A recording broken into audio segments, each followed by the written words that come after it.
A massive male lion stood at the edge of my ranger station at dawn, blood covering his golden mane, staring directly into my eyes with a desperation I'd never seen in a wild predator. When I discovered what he was trying to tell me, I couldn't speak for 10 minutes. The morning mist clung to the acacia trees like ghostly fingers as I stepped out of my small ranger cabin in the heart of the Zambezi Valley. 23 years of wildlife conservation work had taught me to expect the unexpected in the African wilderness, but nothing could have prepared me for what was about to unfold on this seemingly ordinary Tuesday in October. My name is David Mwangi, and I've dedicated my life to protecting the wildlife corridors that connect Zimbabwe's national parks. This remote outpost, stationed 40 kilometers from the nearest village, serves as a monitoring point for the seasonal migration patterns of elephants, buffalo, and the apex predators that follow them. The isolation never bothered me. In fact, I preferred the honest company of wild animals to the complexities of human civilization. The air was crisp with the dry season's approaching end, carrying the earthy scent of red soil and the distant calls of guinea fowl announcing the day's arrival. I reached for my thermal coffee mug, the steam rising in thin wisps that matched my visible breath in the cool dawn air. The radio crackled with the morning check-in from headquarters, a routine I'd performed thousands of times before. Walking toward the water pump to fill my washing basin, I noticed the unusual silence. No chattering vervet monkeys in the surrounding trees, no rustling of small antelope in the nearby bushes. In the African bush, silence often signals the presence of something significant, usually a large predator. I paused, scanning the tree line with the practiced eye of someone who had learned to read the subtle language of the wilderness. The coffee in my hand suddenly seemed insignificant as every instinct developed over 2 decades in the field began firing warning signals. Something was different about this morning. The very air seemed to hold its breath, waiting. I set down my mug on the wooden porch railing and reached for the binoculars hanging around my neck, though I had no idea I was about to witness something that would challenge everything I thought I understood about the relationship between humans and Africa's most feared predator. The silence shattered like glass as a deep, resonant roar echoed across the valley. Not the territorial call of a hunting lion, but something different.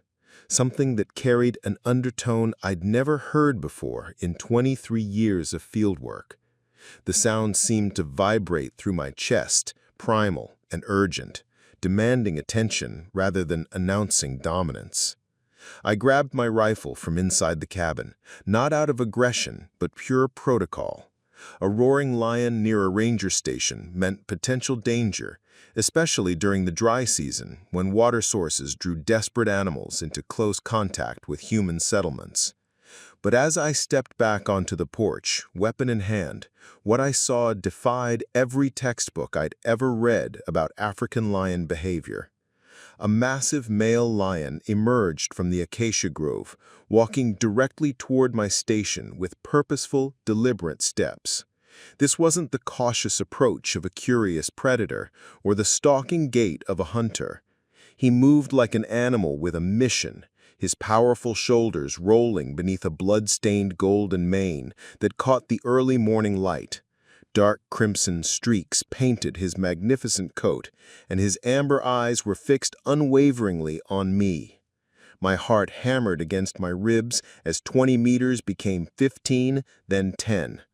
Every survival instinct screamed at me to retreat into the cabin, slam the door, and radio for backup. Lions don't approach humans this way. They avoid contact, attack from ambush, or display dominance from a distance. They don't walk up to ranger stations like they're reporting for duty. But something in this lion's gait stopped me from fleeing. There was no aggression in his posture, no flattened ears or bared teeth. His tail wasn't lashing with predatory excitement. Instead, his massive head was held high, ears forward, eyes locked on mine with an intensity that seemed almost pleading. The blood covering his mane and chest told a story of violence, but his behavior suggested something far more complex than a simple predatory encounter. At 8 meters away, he stopped. We stood frozen in a moment that seemed to stretch beyond time itself. A 400-pound apex predator and a human ranger locked in a stare that transcended species boundaries.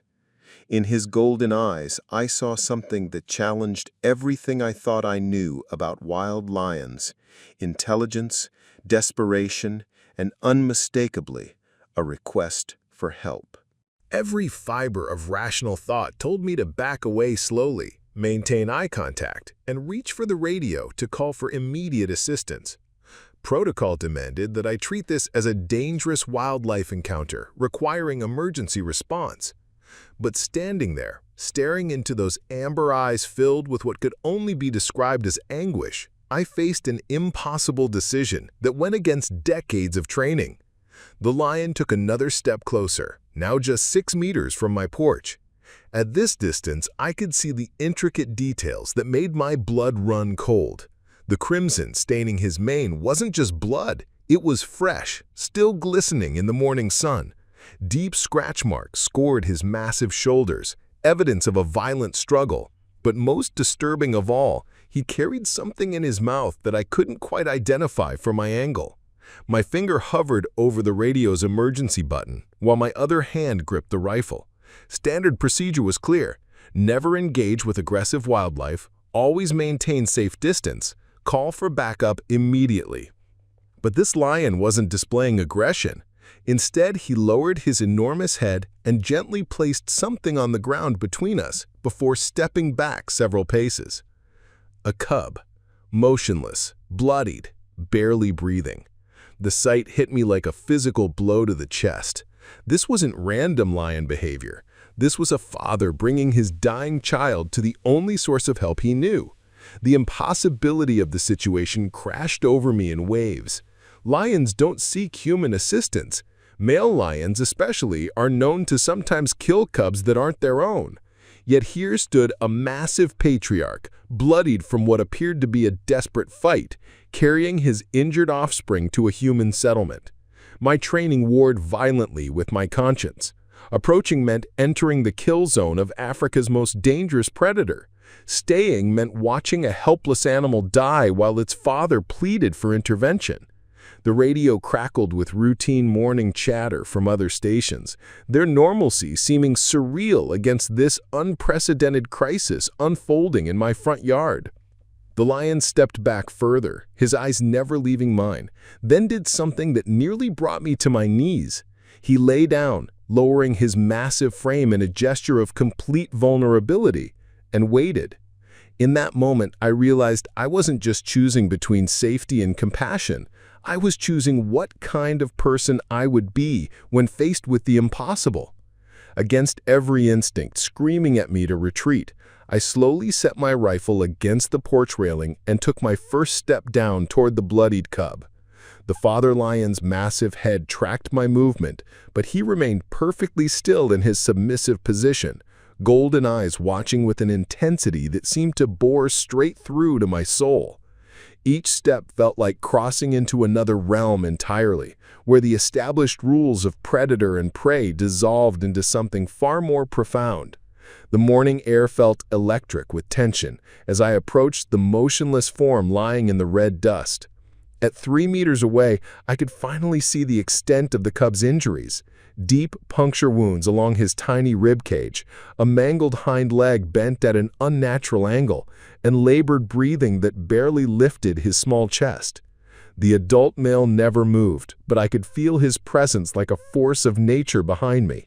Every muscle in my body remained coiled for instant flight, yet something deeper kept me moving forward. This wasn't just about veterinary aid. This was about crossing a boundary that had existed since humans first shared the African landscape with lions. The father had made himself completely vulnerable, trusting in something beyond species barriers. Kneeling beside the cub, I could smell the metallic tang of fresh blood mixed with the wild musk that clung to all cats.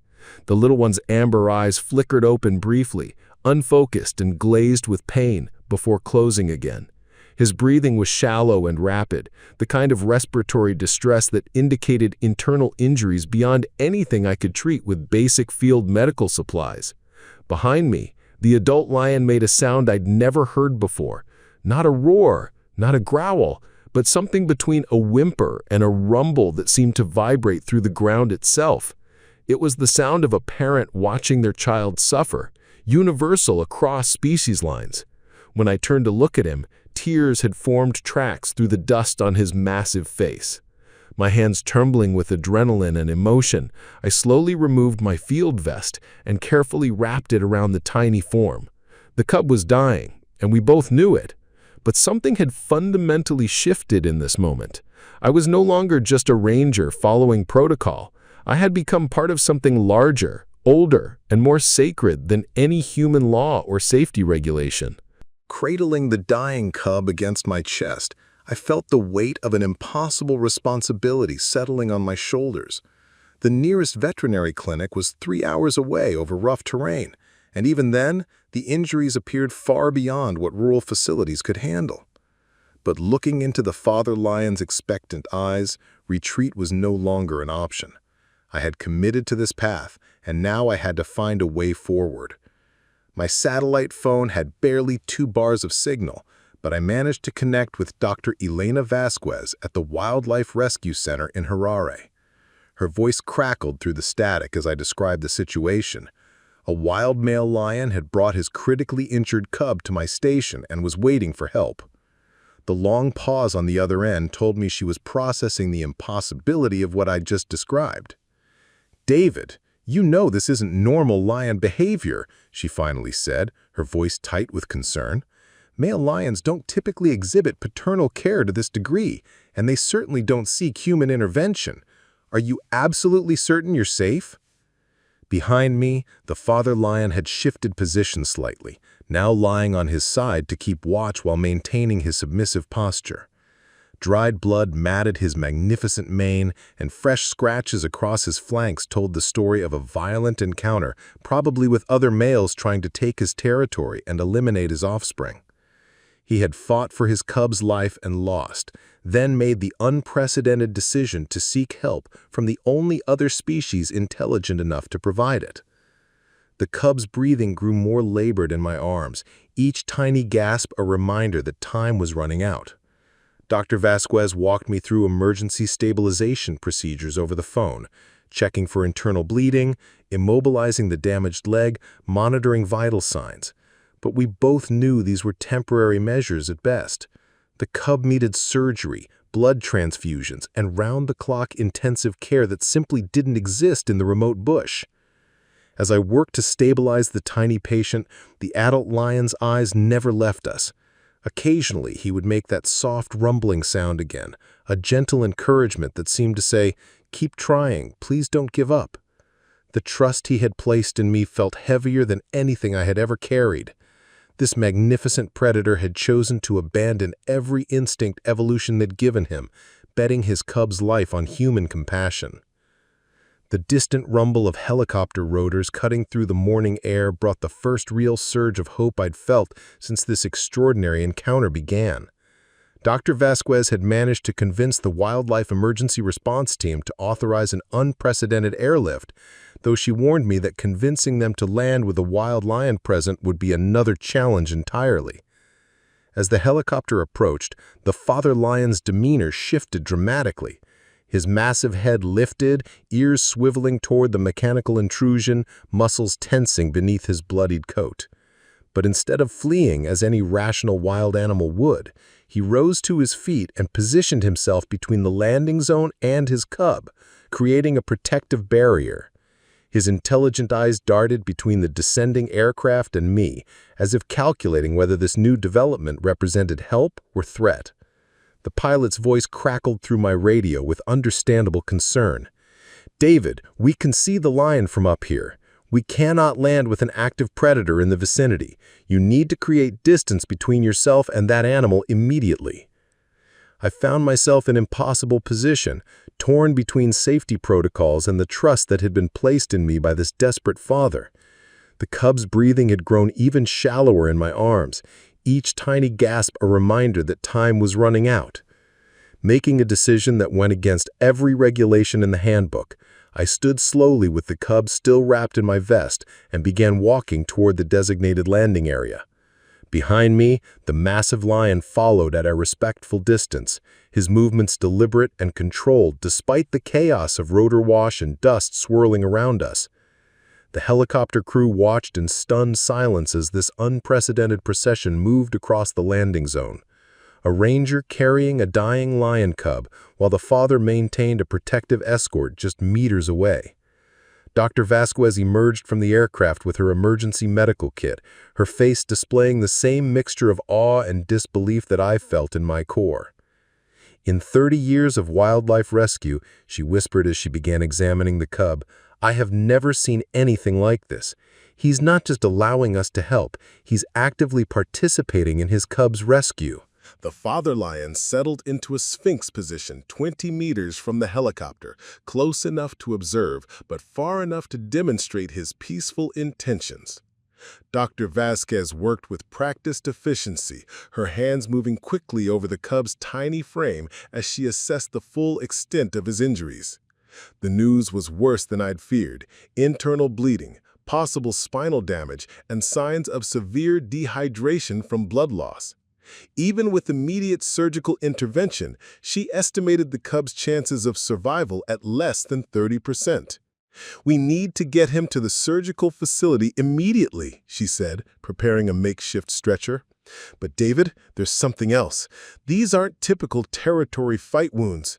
Look at the pattern of injuries. These are systematic, targeted. Someone or something was specifically trying to kill this cub."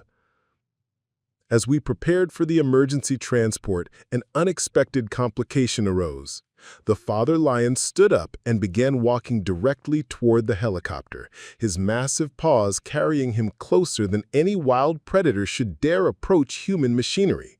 The pilot's hand moved instinctively toward the controls, ready to abort the mission if the situation turned dangerous. But the lion's intentions became clear as he reached the edge of the landing zone.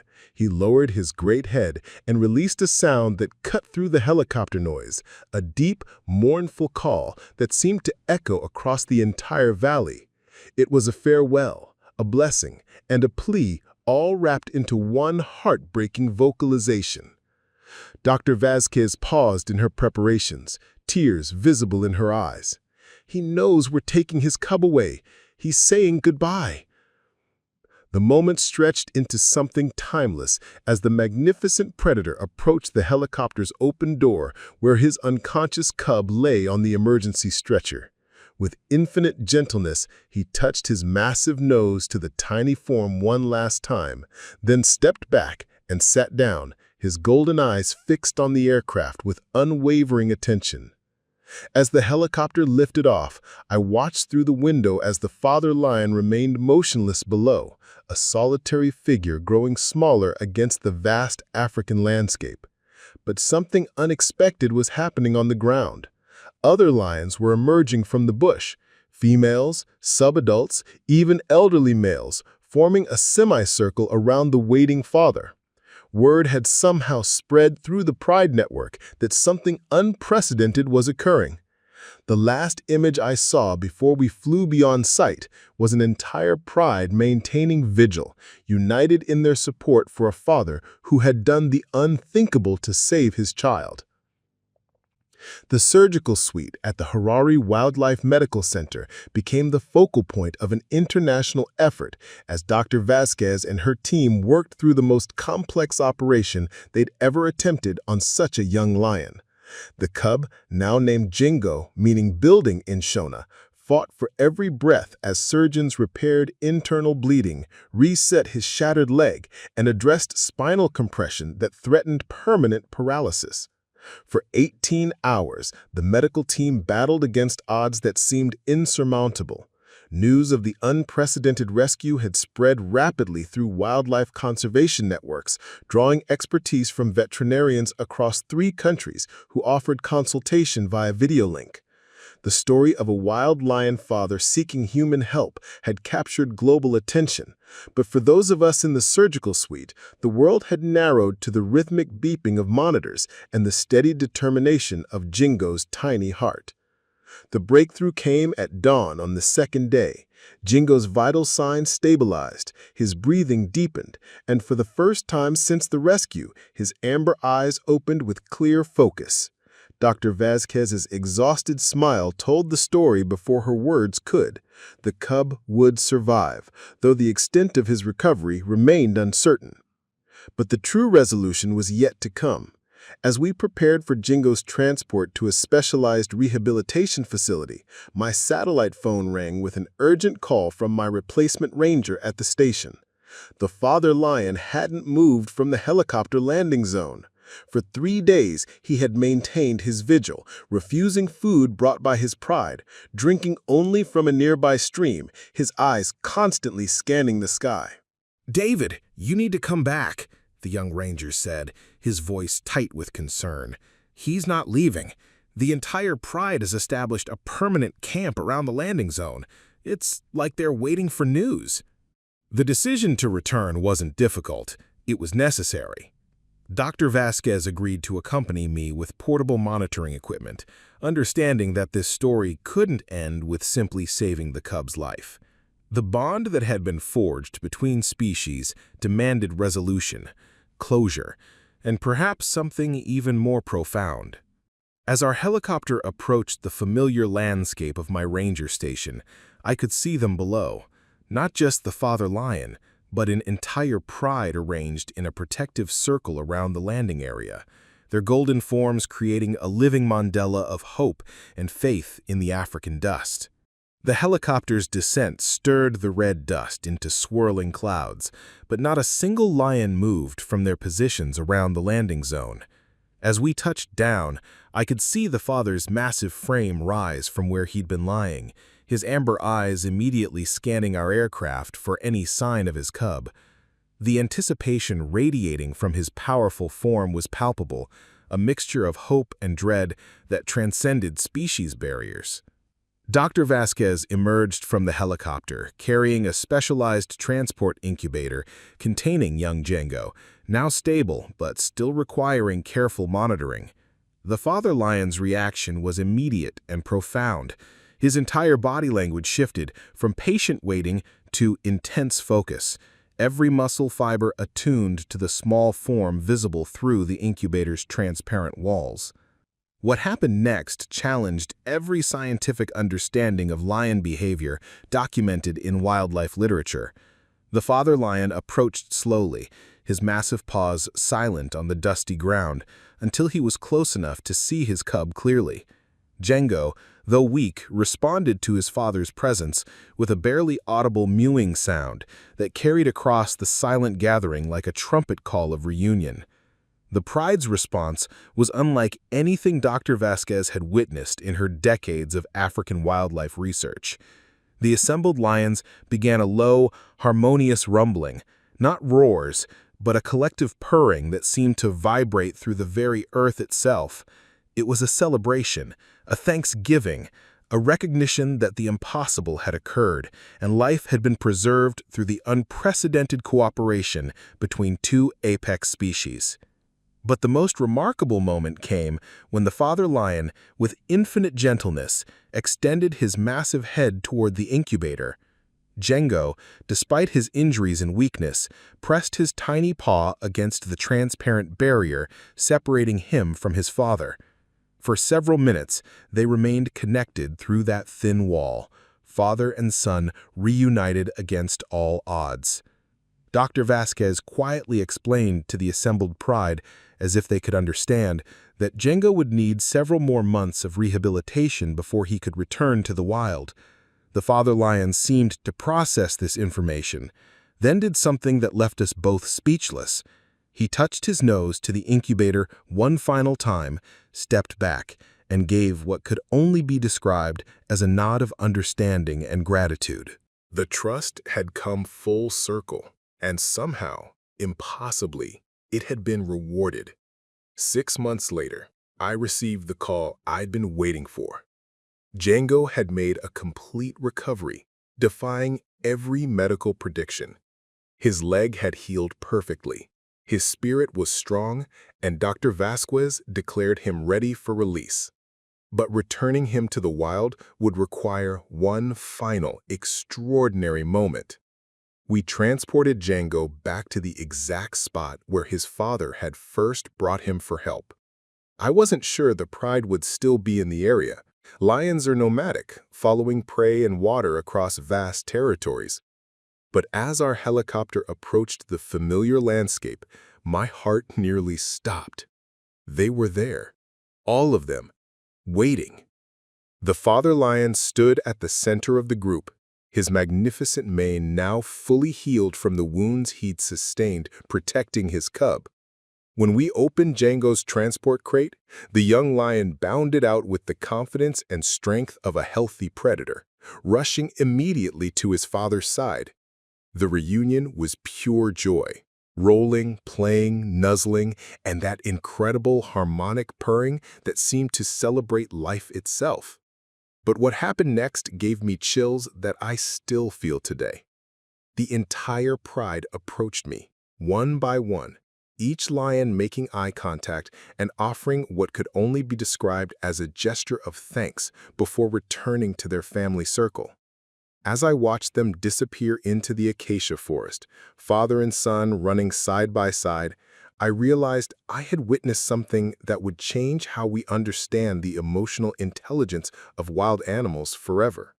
Sometimes, trust transcends every barrier we think exists in nature.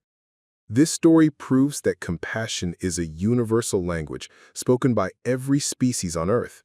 Have you ever experienced an extraordinary moment with wildlife? Share your story in the comments below. I read every single one. And if this incredible journey moved you, please subscribe to see more amazing true stories from the African wilderness. Until next time, keep believing in the impossible.